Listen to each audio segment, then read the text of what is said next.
Global के chairperson और managing director Devina Mehra जुड़ी हैं। देवीना जी, गुड मॉर्निंग।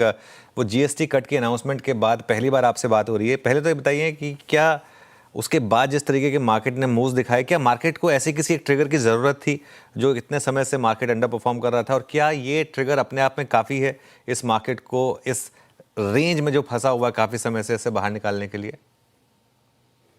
ये मार्केट का जो भी मूवमेंट होता है उसके बाद हम लोग कारण ढूंढ लेते हैं, कोई ना कहूँ तो बहाना ढूंढ लेते हैं।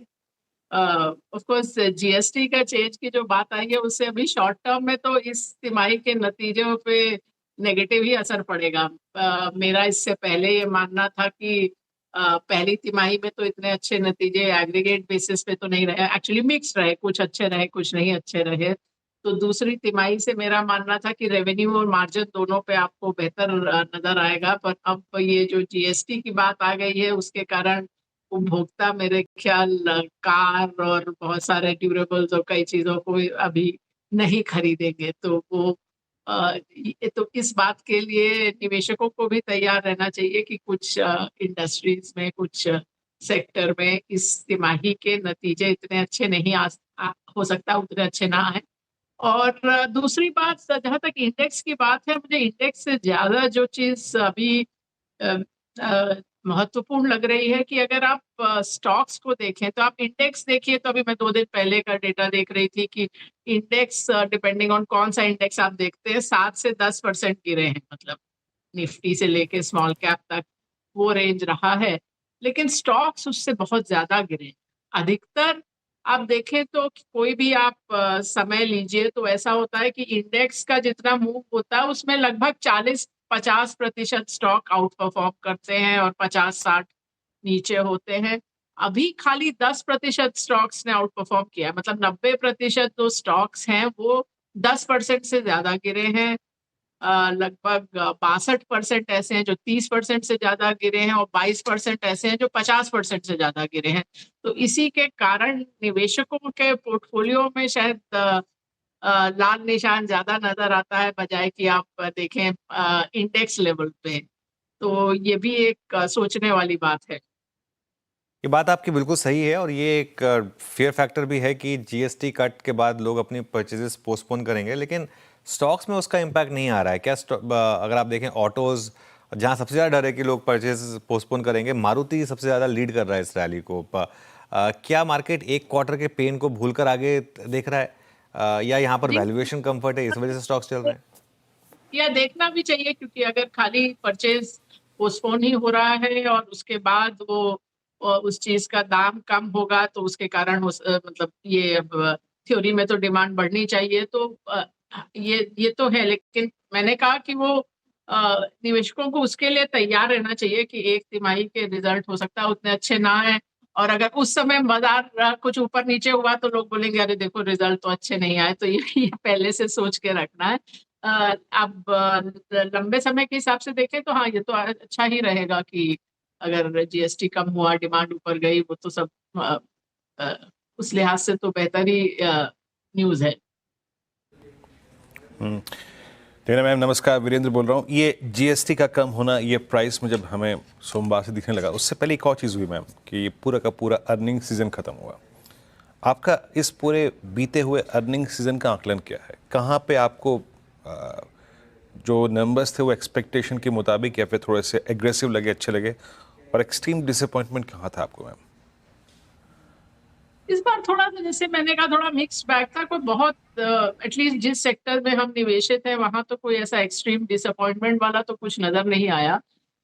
जहां तक अगर आप 1-2 साल का जो आउटलुक है उस पर बात करें तो कुछ चीजें तो अच्छी हुई हैं। हमने देखा था, एक तो जीडीपी नंबर बेहतर आया, भले ही उसका मतलब कंपोनेंट्स में आप कुछ प्रश्न चिन्ह लगा सकते हैं। और लेकिन सबसे बड़ी बात जो हुई है वो इन्फ्लेशन कम हुई है, मुद्रास्फीति की दर कम हुई है।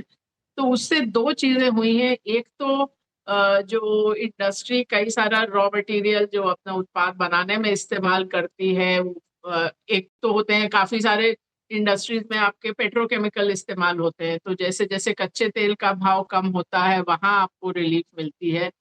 उसके अलावा अगर आप उपभोक्ता की का मासिक बजट देखें तो वहां पर वो खाद्य पदार्थों के दाम गिरे हैं, तो वहाँ थोड़ा और जगह बनती है कुछ और खरीदने के लिए। अभी मतलब पिछले 2 साल में तो ये हाल था कि आपके दाल और तेल के दाम बढ़ रहे हैं, तो आपने साबुन और शैम्पू पे कटौती की, तो वो चीज़ें भी अब जा रही हैं। तो ये इसीलिए मैंने कहा मुझे दोनों फ्रंट पे, रेवेन्यू पर भी और मार्जिन पर भी, ये दोनों चीज़ों का पॉजिटिव असर होगा, ऐसा मेरा मानना है आने वाली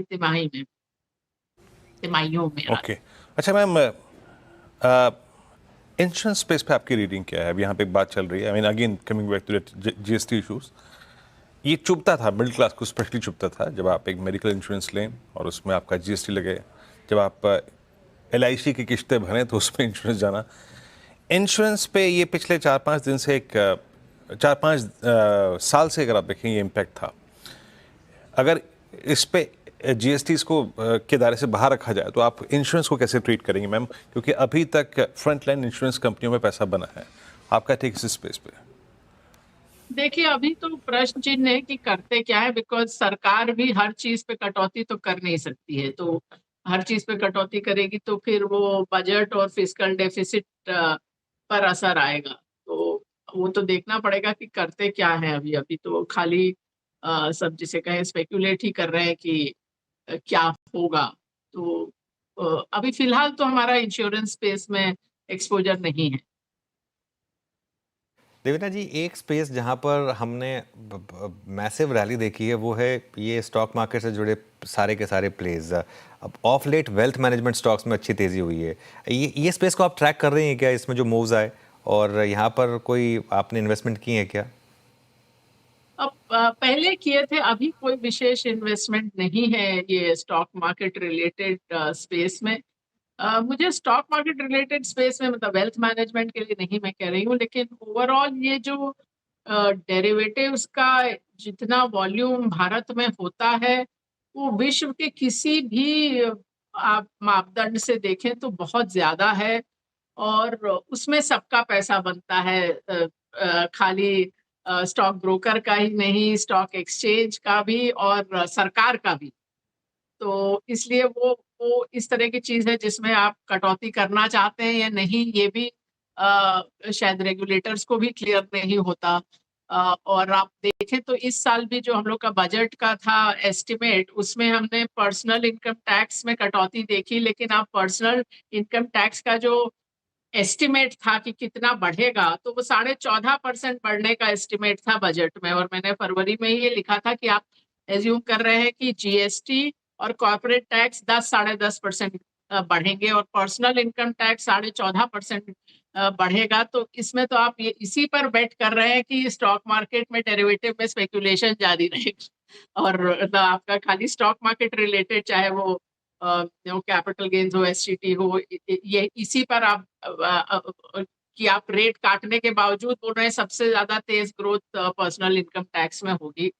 तो उसमें बहुत सारी चीजें टिकी हुई हैं, लेकिन ये मेरे हिसाब से जितना हमारे यहाँ होती है ट्रेडिंग, उतना हेल्दी नहीं है किसी भी मापदंड से, या विश्व के आप बाकी बाजारों से कंपेयर करें तो बहुत अधिक है।